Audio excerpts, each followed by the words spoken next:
représente finalement le budget de cette collectivité? Le Conseil général a voté pour 2012 un budget de 1 646 millions d'euros, dont 11%, soit 186 millions, en investissement, c'est-à-dire en nouveaux équipements. Compte tenu qu'il y a 1 700 000 habitants dans ce département, ceci représente près de 1 000 euros par habitant, y compris enfants et personnes âgées. Comment ces dépenses sont-elles finalement financées? Eh bien, 5% par les ressources propres, telles que remboursements sociaux, péage TO, revenu des immeubles, 60% par des taxes telles qu'habitation foncière, droit de mutation, taxes sur l'essence, 26% par les dotations de l'État et subventions diverses, et il manque encore pour équilibrer le budget 8% à emprunter, mais à quel taux?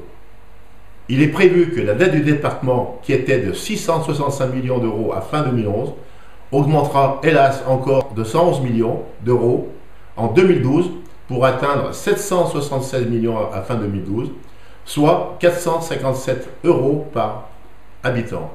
Elle augmentera donc de 17% à comparer à une inflation estimée à 2%. Des investissements utopiques comme le musée des Confluences y sont naturellement pour beaucoup. Merci messieurs les élus. Mais à quoi va servir tout cet argent?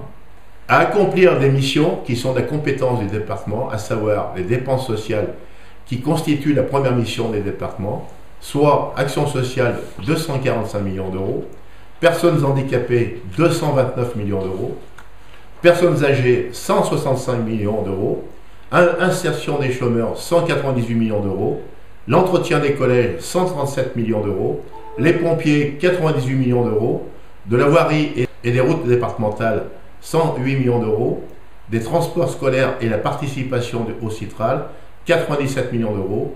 En plus de ces missions, il faut encore prévoir de rajouter 159 millions pour gérer tout cet argent.